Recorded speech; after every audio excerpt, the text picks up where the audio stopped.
Today's guest is Cale Moon, an artist from Nashville. Cale has been winning listeners over with his heartfelt songwriting and clear passion for country music. Joining us from on the road for his cross-country tour, welcome Cale. Thanks for having me, Brandon. Yeah, thanks for being here.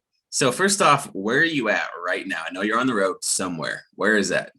Right now, I am in my bus just on the side of the road in Richland, Washington. Wow, that's so cool. It's a long ways from Nashville. Indeed. So let's start you back to the beginning of your story.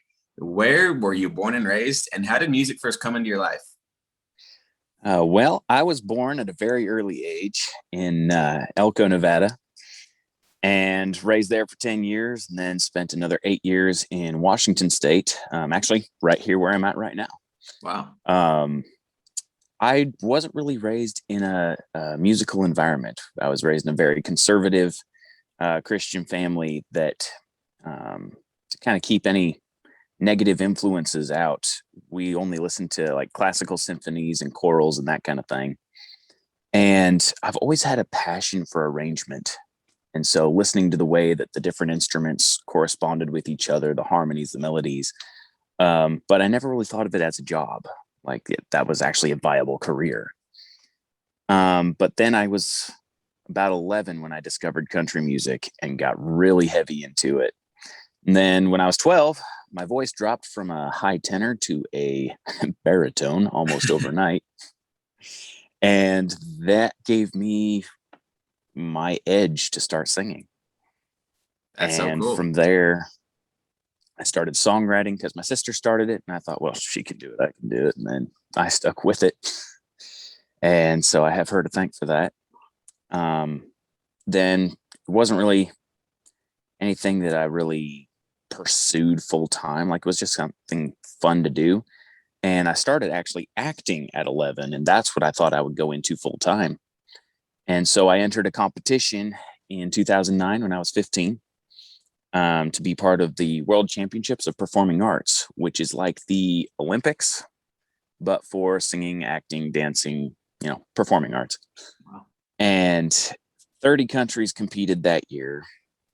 I came out as the junior grand champion actor of the world and the second runner up in vocals. Wow. So that was a fun splash in. Yeah. That's so And that, cool. thank you. It was an incredible experience and an expensive one, which I don't recommend, but I'm glad I did it. Yeah. And so that actually got me my very first manager. And he helped arrange my first couple of songwrites with a guy by the name of Steve Dorff, who's just an absolutely legendary songwriter. I'm very privileged to know him. And he taught me how to craft both melody and verse simultaneously, which is a skill that I highly recommend to anybody looking into songwriting. A lot of times lyricists and melodists don't really see eye to eye, and then you have these weird splits that confuse the listener. But sorry, I nerded out there for a second. No worries. I'd love to hear it. So that started the ball rolling in a big way. And then when I was 18, I kind of took over the family finances. My dad fell off the top deck of his car hauler back in 2008 before any of this started and busted himself up pretty bad. And so when we were getting ready to either figure out where we were going next, we faced the decision of losing the house or selling the house. And so as a family, we decided to go on the road together. And that's kind of the key to my success is I've had people who are well versed in the real world, because us musicians, we don't live in the real world.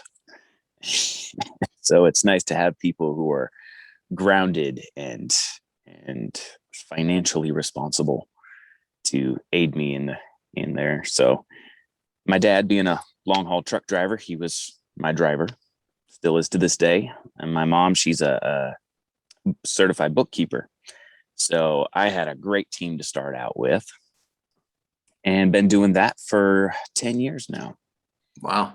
So is your family kind of based around your music? Like, is that the family business at this point? Yep.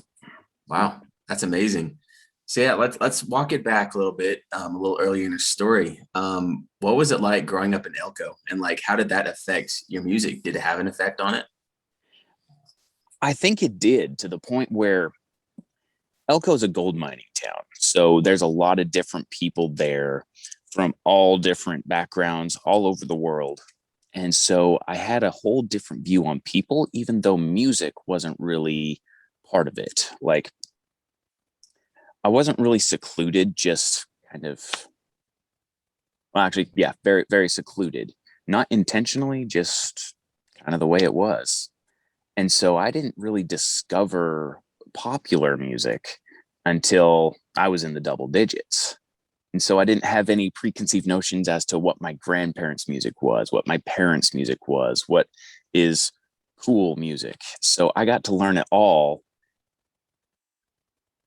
starting with what I heard on the radio and then back tracing it from there. So weirdly enough, because I had no preconceived ideas from growing up in Elko, where there wasn't too many radio stations. If they were reachable on our side of the summit, they didn't come in too clear. Wow, And it was before the internet, so wow, I learned how to dissect melodies from listening to those classical symphonies. And we did have our own little symphony there in Elko too. It was actually, we punched way above our weight level. that's amazing. Yeah, it sounds And like a very very different than most other country artists out there. Like very different upbringing. You know, the whole classical and melodic stuff like that. I mean, melodics, of course, the country, but classical yeah, isn't something you connect with people. You know, you hear in most in the pop world of country right now. exactly. Yeah. And so I did get big into Western music when I was about 7. Somebody got me a box set of VHS tapes of Roy Rogers movies. And so that was my first introduction into what would later become country music. And coming from a very blue collar background, my dad being a truck driver, um, my mom came from a cattle ranching family, so that's where my background was. And so hearing those songs, that were about the lifestyle I knew, and the songs of my people, that's what really got me into country music. It wasn't that I ever really grew up around it. So instead of being bred for it, I chose it wholeheartedly. That's so cool. So when you first discovered country music, do you remember like the exact first time you heard a country song for like legitimately and you're like, wow, this is really good? And then who were some of the artists you first hooked onto when you got into country? So the first country song I ever heard was Almost Home by Craig Morgan. And I was on the road with my dad at the time, and late at night, country station, flipping through the channels, found that one, and it just changed my life. And I didn't really get into country music for a couple years after that, but I remember having that story that it paints a picture in your mind that you can live through the song. And that was different to me because growing up in a very positively religious atmosphere, everything is reverent, but there wasn't that detail by detail storytelling. And that's what really attracted me to country music. And then later on down the line, I got into a lot of Randy Travis, George Strait. And then when Josh Turner really came out in 2004, I discovered him in 2005. I was just like, this guy is the coolest ever. Yeah. And so Josh Turner's still one of the biggest influences in my entire musical upbringing, as well as Kenny Chesney. I lifted a cassette tape from a buddy of mine's deck and never gave it back. That's awesome. Yeah, it's interesting when Josh Turner came out, he kind of exposed a whole, low range country music for the vocals. Yeah. And that took off. I mean, he's one of my favorites too. So what was it like when you decided to actually dedicate to country music? and really started taking off on that? Because I know your family wasn't into it. You know, it was very classical, and it sounds like your whole town was that way in your community. Was there any sort of backlash against you wanting to pursue this, or was it a very accepting road for you? A little of both. I mean, growing up in a very religious community, I faced quite a bit of backlash from them, not necessarily my entire towns. As it turns out, the Elko that I knew wasn't exactly the Elko that I grew up in, if that makes sense. I was too busy being a kid to notice where things actually were. And so, where Elko is, being a gold mining town, naturally, a lot of influences there. But you go across the summit to what they call Lamoille, and it is Basque cowboys. So very country, very rural. And going back to there, I fit in more now than I did then. Interesting. And my dad, he was always big into country music, but when they started having kids, my parents decided that they didn't want any seeds of what would the word be? Poor behavior. Interesting. And so, songs about depression and alcohol abuse. And of course, a lot of rock music is saturated with drug references. And as a kid, you just kind of ingest them. Yeah. And so they didn't really want that around us. And so coming into it later, I already had a fully developed moral compass. So I was able to enjoy the music for exactly what the music was instead of having to live it through the sad experiences of the people who were writing it. Yeah, that's interesting. So came up with my own sad experiences. There you go. Do you feel like your upbringing in the way of like you had kind of that, I guess, a little more protected view? Do you feel like that affects your songwriting now? Like, do you still base your songwriting based on very safe subjects, or have you kind of gone away from that in your own songwriting a bit? How's that been for you? I think growing up without it made the reality of it so much more full when I actually, got out and started living life on my own. And so, right about the time we moved to Washington State, which I was 10 years old at the time, my parents lifted the barriers. And so they figured, by the time you're 10 years old, if you can't discern right and wrong by then there's nothing they can do at that point. And so they just kind of let everything in, and we got to decide a lot of things for our own at that point. And so getting immersed into reality after being completely sheltered from it for so long, it made the weight of every decision so much more full than I think it would have been otherwise. So coming into full contact with those real life situations, and the good times as well as the darkness, everything is just so much more fully colored, so much more contrasting. And I get into that deep dark space so much easier, and I think more mentally prepared, because I grew up not being around it. So I was able to build up a immune system for it without it being constantly undermined with sorry, I'm talking in circles. No worries. Makes total sense. So without being undermined by the subtle influx of little bit at a time, I was able to see it all at once. And so I love, that's what I love about country music, is it is about real life, about real people's experience, not really sugarcoated a whole lot.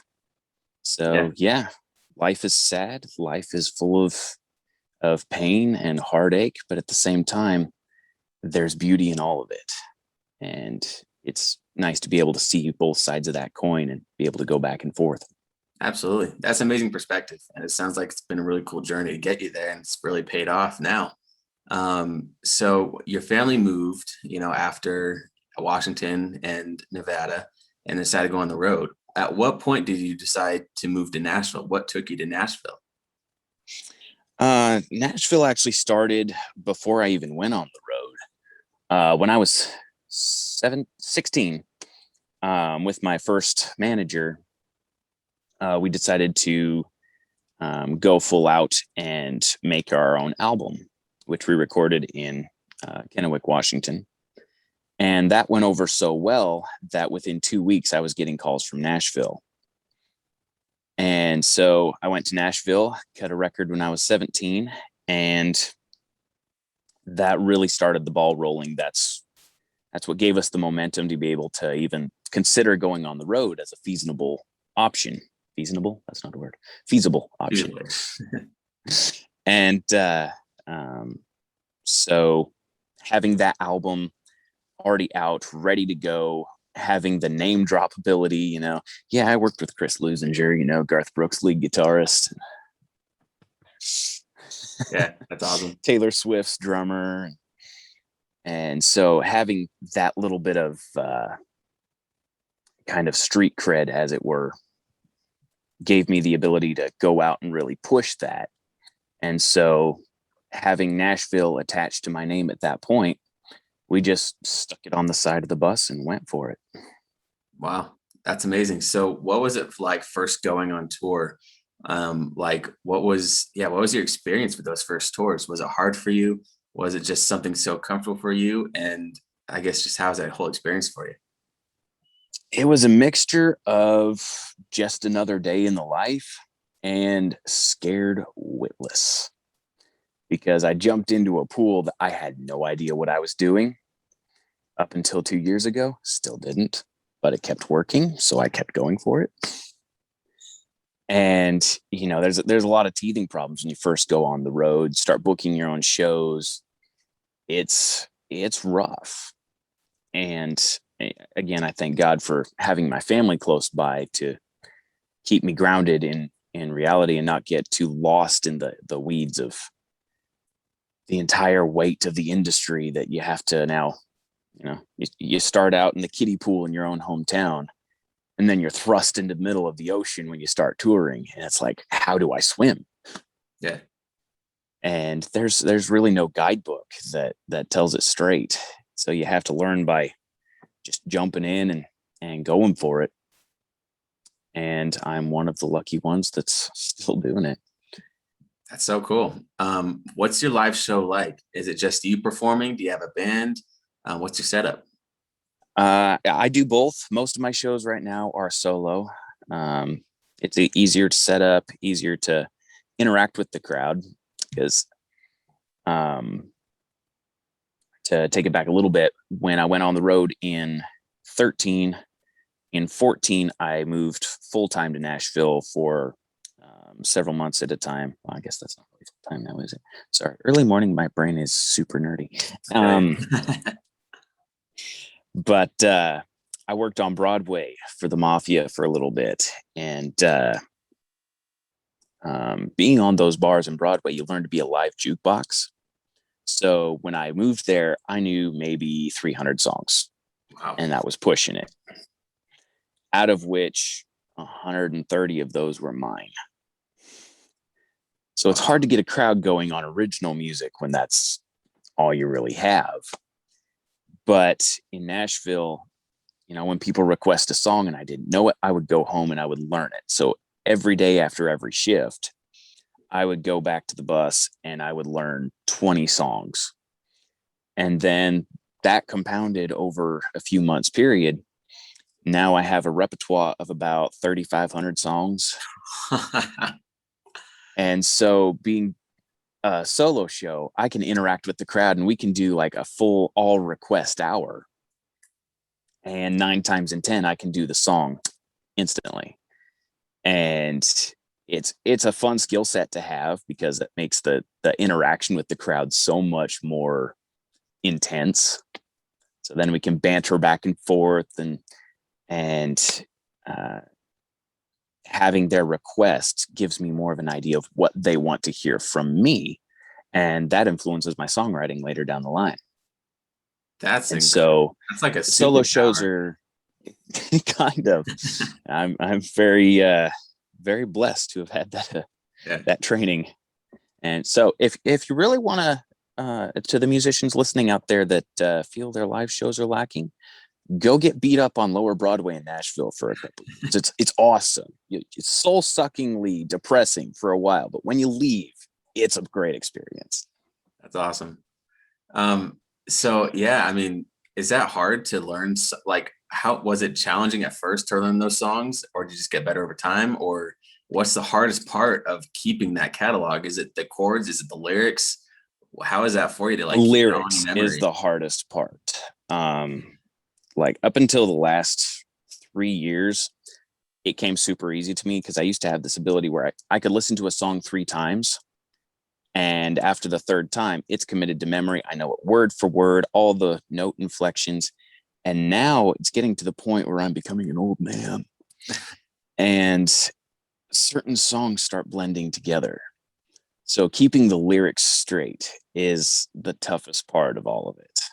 Yeah. But melodies, for some reason, I don't have a problem with melodies, mainly because the guitar knows what the guitar wants to do, or at least mine does. I play a Teton by a Teton. Sorry, sponsor plug. But the guitar riffs, I had a couple lessons to start with, and so I never really learned how to play the guitar. So everything that I do was from figuring it out by listening to it over and over again and making sure I had the licks right. And so learning the chords and the leads keeps every song different. But Wow. the lyrics is hard to remember Yeah, as I get older. I believe it. That's amazing though. So you mentioned in Nashville you had 130 of your own songs that you had written and performed. Mm-hmm. How do you it's and I'm assuming that's kind of a similar situation these days too, where you have so many more songs than are out there and then released in your, let's say, Spotify library. How do you decide which of your songs to record? I let the crowd decide that. So every time I write a new song, I'll hone it for a little bit privately. And then after a few weeks of being comfortable with it, I'll debut it for a crowd. If they react to it strongly, I know it's a good one. If they don't react at all, not that one. Huh, So the ones that the crowd reacts to the biggest, those are the ones that I record next. that's really cool. What advice would you give to new musicians who are thinking of going on their first tour or getting a tour booked? What would you have to say about live music and, as they want to take it on the road? Be prepared to work harder than anybody else you know. It is the most joy filled, yet at the same time, the most gut wrenching life that, like, I had a buddy of mine in Nashville that used to be a roughneck in the oil fields.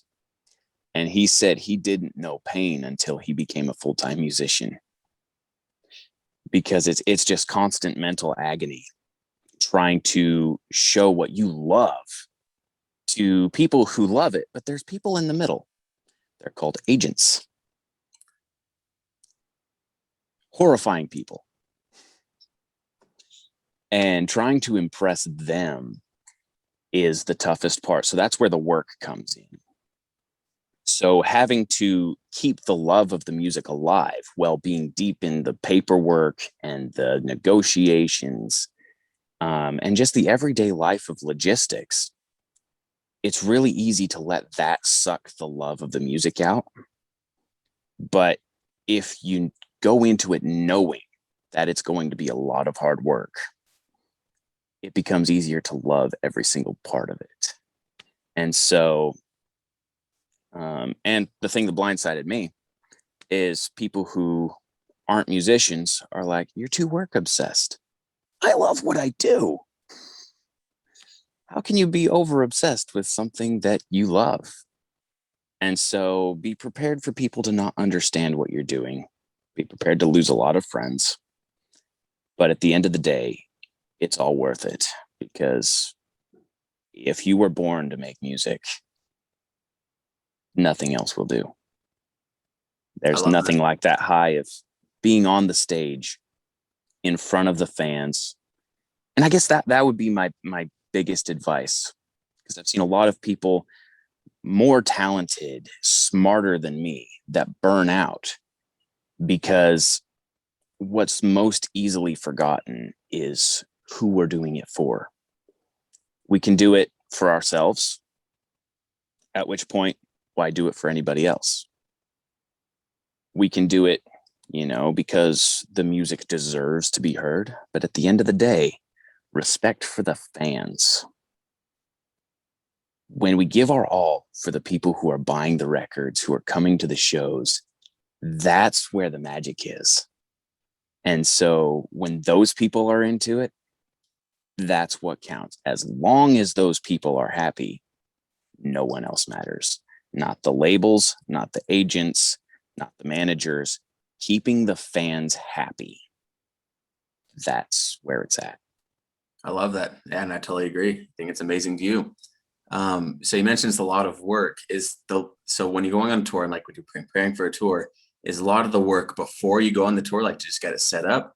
Or is there ongoing work, especially on the business side with like, promoters and managers and labels and yada, yada, even as you're on the road? Or is it like once you leave, you're pretty much just set to play and deal with all that stuff? How is that for you?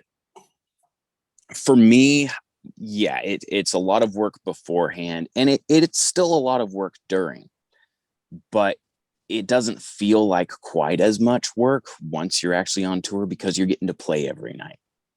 So you're getting that hit of that adrenaline high of being on stage, and that just keeps you going through the rest of it, toward where the mundane details don't bother you at all because you get to be on stage again tonight. Yeah. And when you don't have that, it's really easy to get dragged down by it. So your energy drops dramatically in the preparation for the tour. Once the tour starts, I'm the happiest guy in the world. So spending a few months in Kentucky, getting my new record recorded, I loved it. I love the creative side of the music, but getting back on the road, sleeping on my couch again, like I have the world's most comfortable couch. Everyone else thinks I'm crazy. I like it. But something about the diesel engine going down the road, that the constant changing view out the window, and being back in front of people again.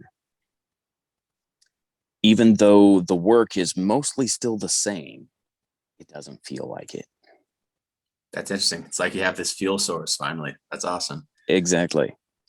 So what are you working on right now? And what are you excited for that's coming up?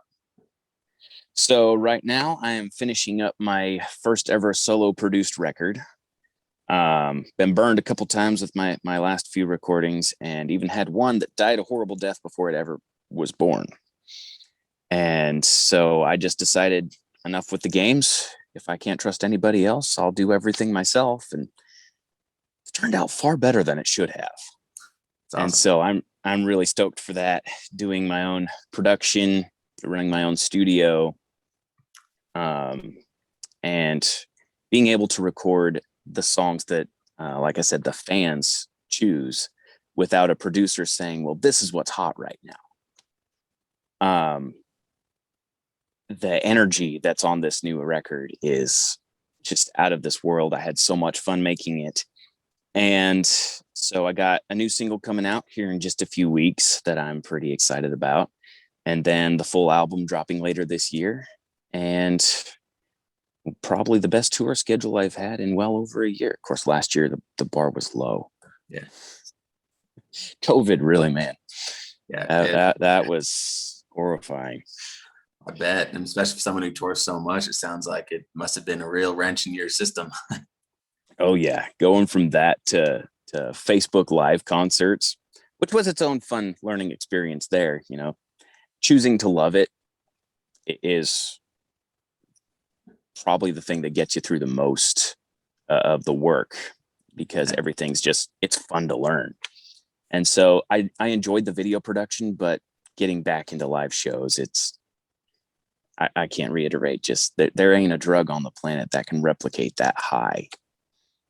And Absolutely. so having a more packed tour schedule this year, getting back on the road and wearing out the tires, I'm a happy man.